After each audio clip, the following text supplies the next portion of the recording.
welcome everybody to the webinar, and thank you for your time and attending on this Thursday afternoon. I hope this session will be very interesting. Please reserve your questions at for the end of the presentation. I'll be happy to answer as much as I can. So I would like to start my presentation by going over some basic dividend terminology. And I will start with dividend income. So when companies earn a profit, they have an option of paying that profit out to shareholders. They can reinvest it in the business through expansion, debt reduction, or repurchase their own shares, or a combination of the above. When part of the profit is paid out to shareholders, that payment is known as dividend. Most dividends are paid out by public corporations 4 times a year on a quarterly basis. So for example, when you take an account, and let's say you have a TD Bank, and they pay $3.16 per share, you will actually be receiving a quarter of that every 3 months, so 79 cents. You have some companies that pay out dividend on a monthly and even some on an annual basis, but majority would pay it on a quarterly basis.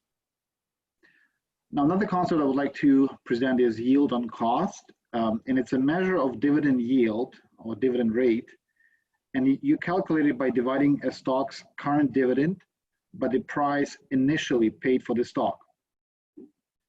So for example, if you have purchased a stock 5 years ago for $20, and it's currently paying a dividend of $2 per share, your yield on cost in this case would be 10%.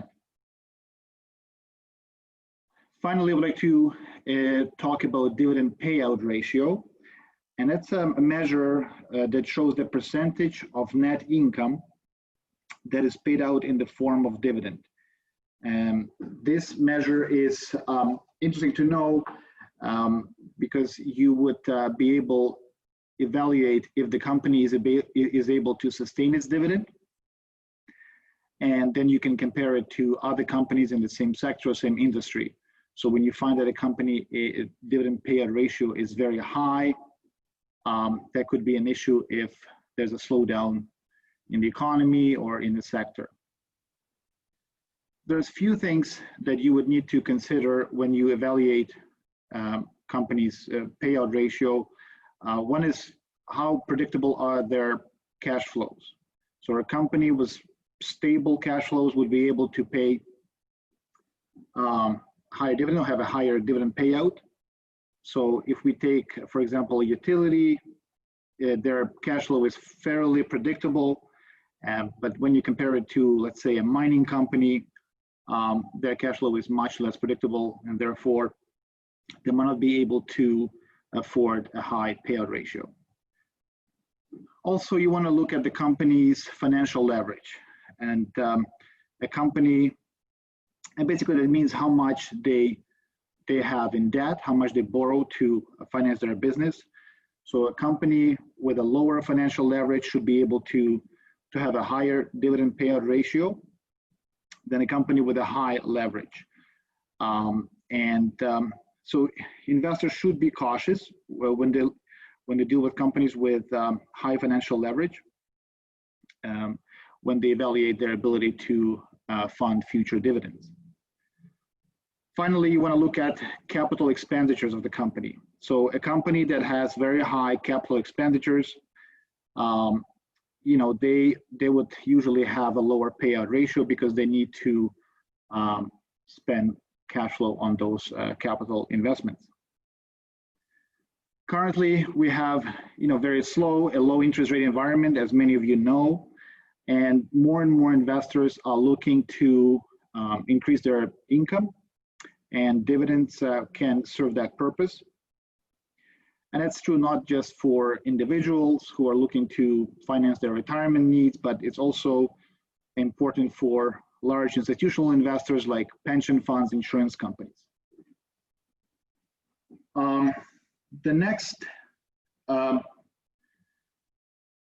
terminology I would like to present are the important dates that relate to dividend payments.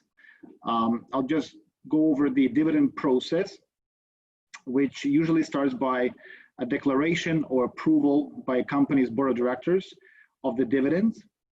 And these 3 dates are important to keep in mind. There is a declaration date, and that's when the board announces that they intend to pay a dividend. Then you have a date of record, and this date is also known as ex-dividend date, and that's the day when stockholders of record are entitled to receive the dividend. And finally, the payment date. This is the date when actually a dividend is paid to your account, to the shareholder of the company. So the ex-dividend date is the cutoff date when you have to own the stock to receive the dividend. So if a buyer buys a stock before the ex-dividend date, they will receive the dividend that is upcoming. And on the other hand, if a seller sells the stock on or after the ex-dividend date, they will receive the dividend even though they no longer own the stock.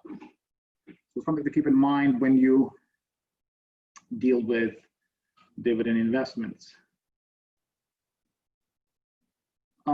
Dividend income. So many people sometimes focus on high dividend income companies, and in many cases that could be a mistake, because if you focus too much on the current yield, you might not look for things like sustainability of those payments and also the potential for growth. So for example, when you have a company that pays out a high dividend but has no growth, let's say a utility stock that pays 5% dividend yield and doesn't grow it for years at, let's say, 3% inflation, in about 24 years, the rule of 72, you would cut your income in half. You can put it another way, at 3% inflation, prices double about every 24 years.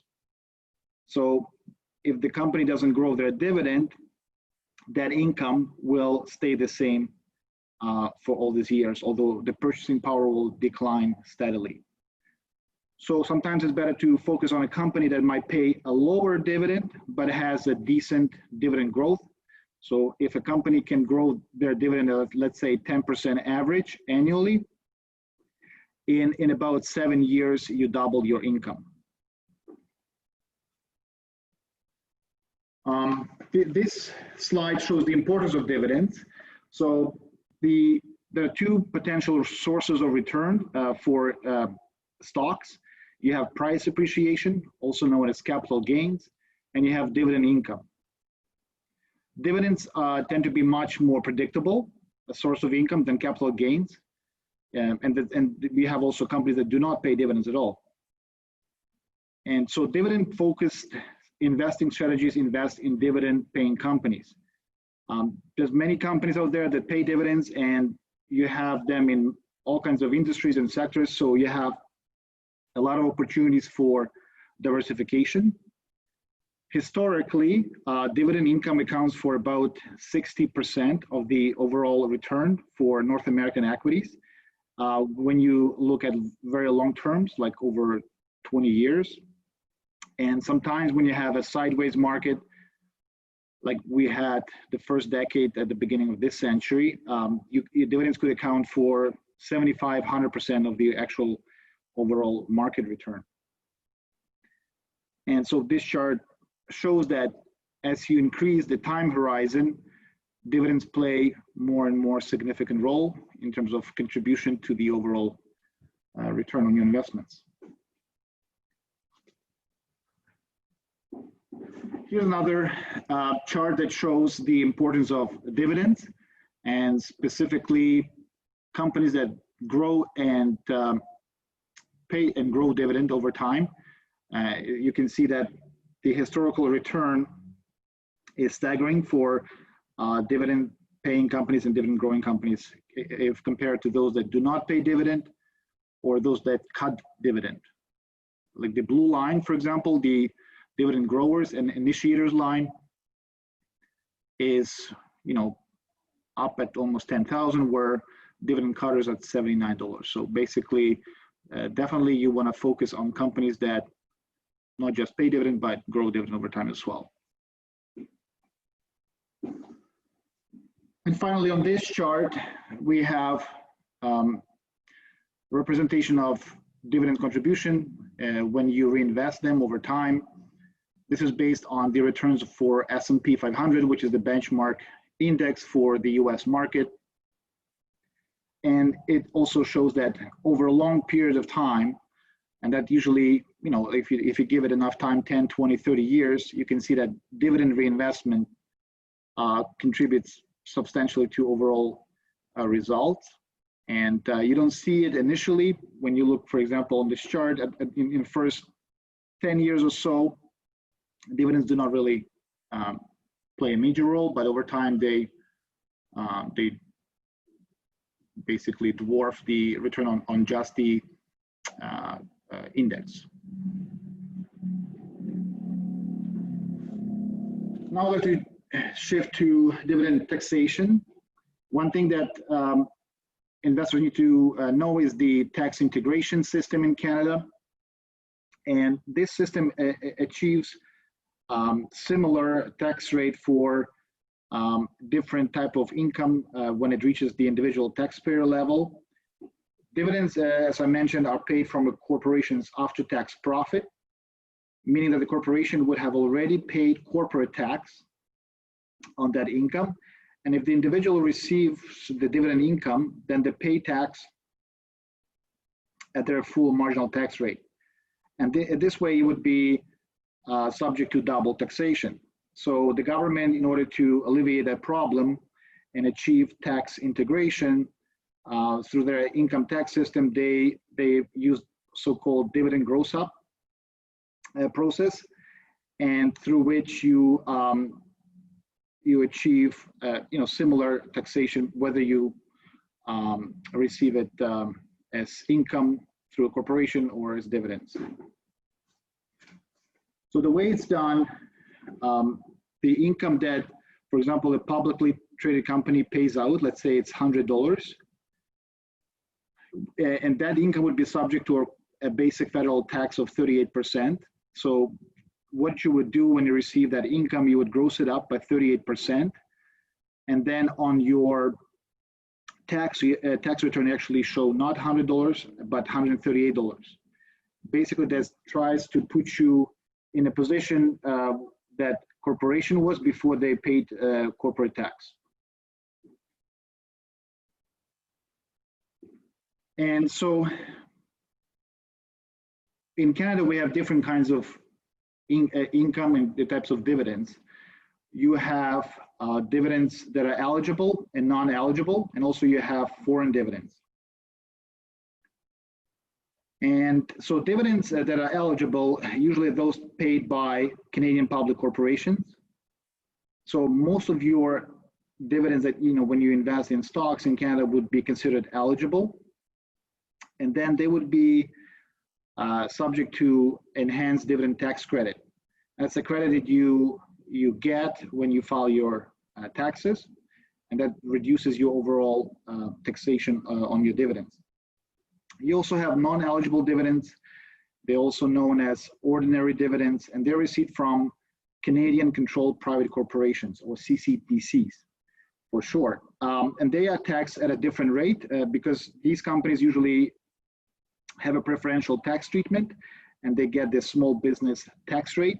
So this way, you have different treatment of those dividends. The non-eligible dividends do not get that enhanced tax dividend credit. Through the dividend gross up is done on the dividends that already have been paid out. And in last year, in 2019, for eligible dividends, as mentioned, the rate was 38%. And for non-eligible dividends, the gross up is 15%. One thing to remember is that this gross up process does not apply to corporations. It's only for individuals. Now we would like to talk about dividend income versus income from bonds or other investments. A lot of people like to compare different kinds of income that you can receive and suitability and what is best for them. One thing to remember is that dividends are discretionary, where interest from bonds and GICs is not. They're, the bonds, have a fixed rate that has to be paid out. Dividends can be increased, or they could go down. They can be also cut, and that's all done at the discretion of the board of directors. Where bonds, they have an obligation. If they do not pay, that basically means the company is bankrupt.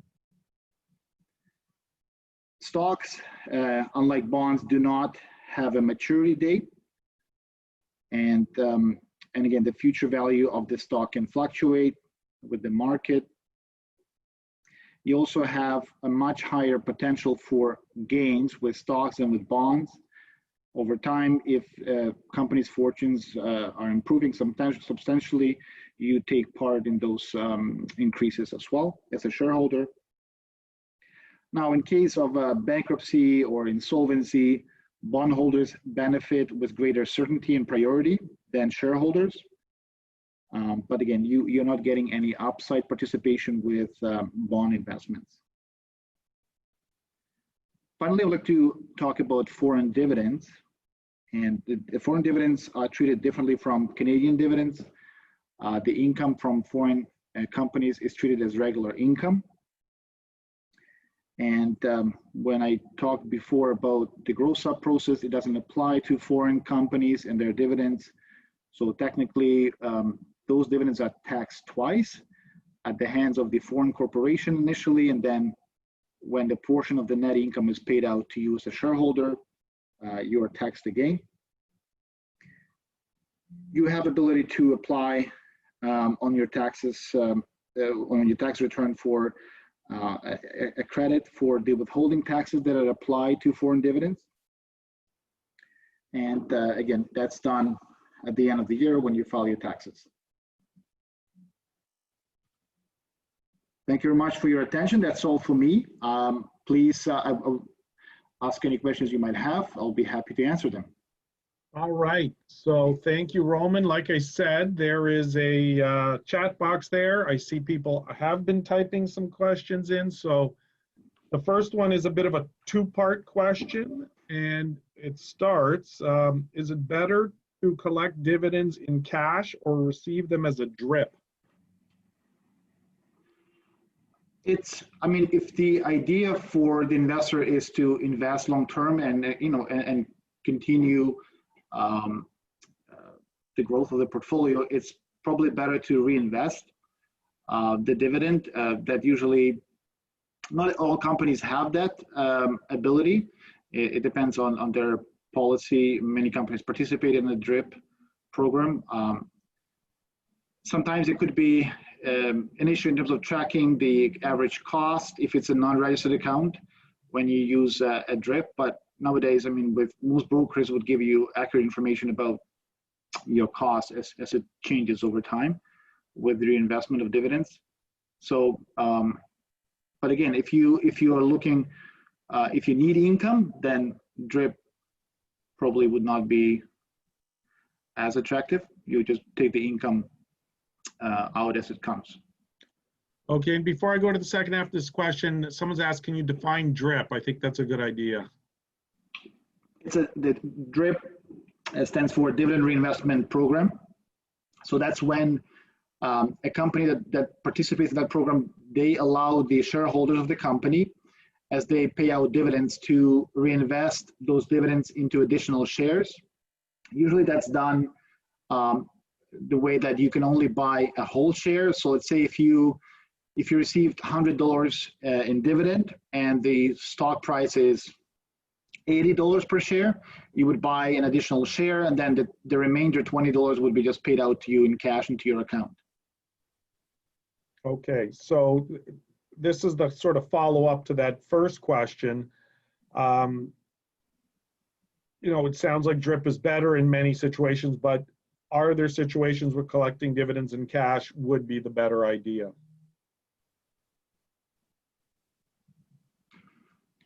Well, it's if you, for example, if you want to time the reinvestment of dividends yourself, or if you have a portfolio of multiple companies and when dividends are paid out and you would like to decide yourself at what point and into which company to add those distributions, this is where it would be beneficial to receive dividends in cash. If you need income, meaning that you take it out of your portfolio to fund your day-to-day needs, then again, cash dividends would be preferred. Dividend reinvestment simplifies the process. It's an automatic reinvestment. Over time, you receive dollar cost averaging. And if you like the company that you are invested in, you just use the drip process to accumulate more and more shares over time. So if I'm hearing you correctly, if you really want to be very active in your investment, maybe drip's not necessarily the best thing, but if you're invested in pretty solid stocks, drip makes good sense in automating reinvestments of your.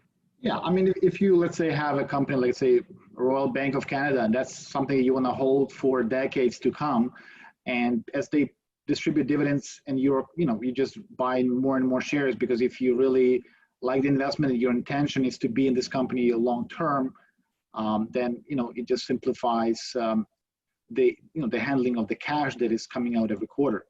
It just put to work right away when you sign up for the reinvestment process. Before we move on to the next question, maybe I'd like to ask a little clarification. Is there any minimum number of shares that you have to have before you can be in a drip program? Or if you had 10 shares of Royal Bank, it would eventually, I guess it would take you a bit of time to get enough dividends to buy a new share, but. Exactly. So there's no, as long as you have one share of a company, you qualify for a drip program. It just, the dividend might not be sufficient to buy a whole share. That's usually the requirement. So you can sign up for it. So let's say with your broker, you can submit the documentation that you would like to participate in a drip program. They will sign you up, but until you actually receive a dividend sufficient to buy an additional full share, it would not really work. Okay. So next question, which type of investment account, be it a RRSP, TFSA, or non-registered, is better to keep dividend paying stocks in? Does it make a difference? Sometimes, there's important consideration to make in terms of types of accounts that are best for different type of dividend companies. Let's say for mentioned foreign dividend investments, you have a withholding tax that is applied to them. So many cases, there could be a better idea to keep those investments in RRSPs, where we have an agreement, for example, with the US government that there's no withholding taxes in those types of accounts. And also in non-registered accounts, you are able to get that dividend enhanced tax credit. Again, because of the gross up process, it might be not beneficial for some people because that basically increases your income. So for people who receive certain government benefits, it could be an issue if you invest in Canadian dividend paying companies, and when you file your taxes, you have to gross up your dividend by 38%, and that shows as your income. And it could reduce or disqualify you in some cases from some benefits that you receive from the government. But otherwise, in majority of cases, you're usually okay to keep it in all kinds of accounts. So it's again, taxation should be considered, but that shouldn't be the only reason when you decide which investment to make. And should you, having said all this, should you avoid non-dividend paying companies altogether? Not necessarily. It just, as we have seen it in the presentation, dividends play a pretty important role. in achieving investment success over time. And so it's all about increasing probability of success over time. There are companies out there that do not pay dividends, and they're still very good investments. So I'm not saying that you should exclude those completely from your investment considerations. So, but again, it's about increasing your chance of success over time, and also dividends and dividend-paying companies historically have shown much lower volatility and on average much better results. When you talk about individual companies, you can make an argument some non-dividend paying companies could be a better choice sometimes. When you talk about diversified portfolios, it becomes much harder to achieve success with non-dividend paying stocks. So you have to be more careful. Yeah, there's more volatility with those companies, and again, it's companies sometimes are justified to not pay dividend, and when you have a good justification, then they might be a good investment choice. For example, when you have companies like Amazon, Apple, Google, well, Apple is now paying dividend, but for many years they haven't. They had a good justification for not paying dividend because they've been growing successfully and reinvesting all the profits into pretty high growth on their investments. So in this case, it could be okay to invest in those kind of companies as well. Okay, and someone's asked, are there any particular Canadian equities that have a consistent track record on paying dividends? Well, I mean, easy answer to that would be, Canadian banks. They have like the big five. They have a pretty long history of paying and growing dividends. But then there's others as well in the energy and insurance companies that have a pretty strong record of paying dividends. So one thing to consider that sometimes it's not about, you have to take into account like dividends is just one factor to consider when you make an investment.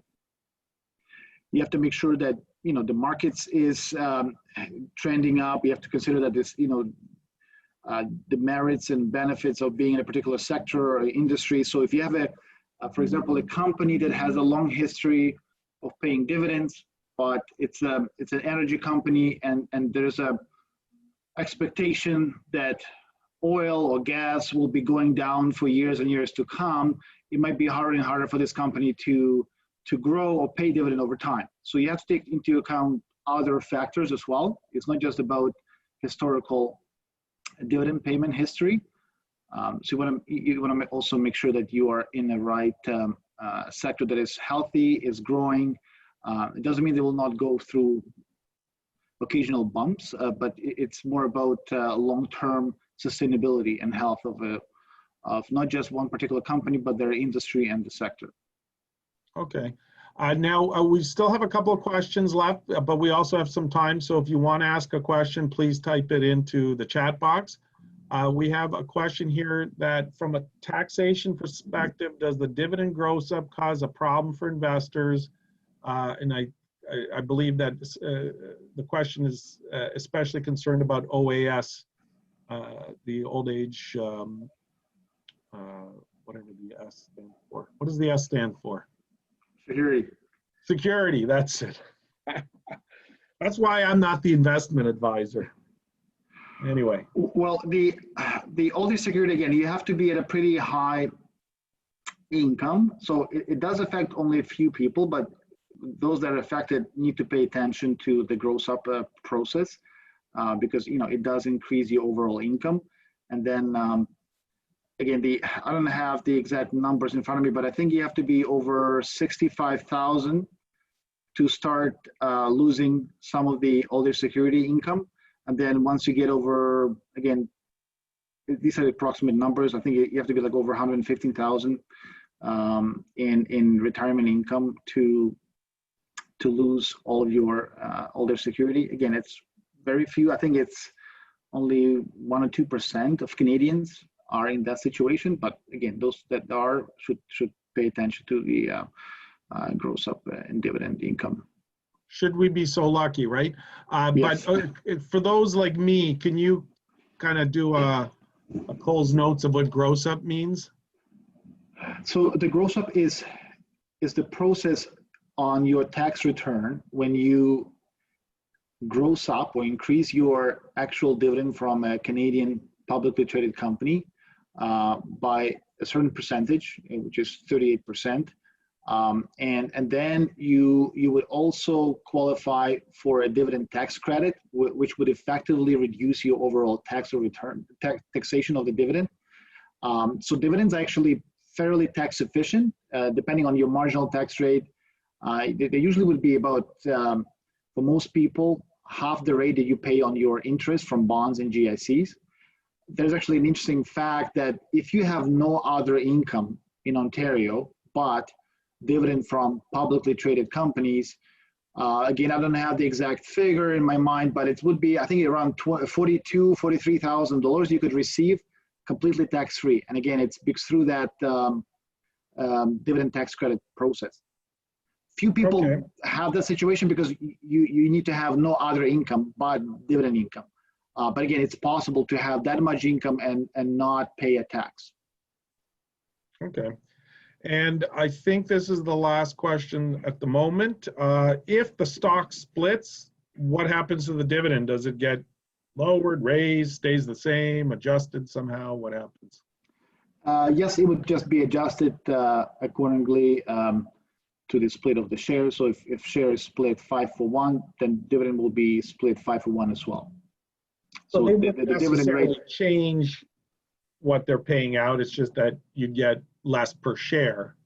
Exactly. So if you, let's say we're getting before the split $1 per share and it's split 5-for-1, now you'd be getting 20 cents, but on 5 shares. So effectively, you're still getting $1. Right. You just have 5 times the number of shares.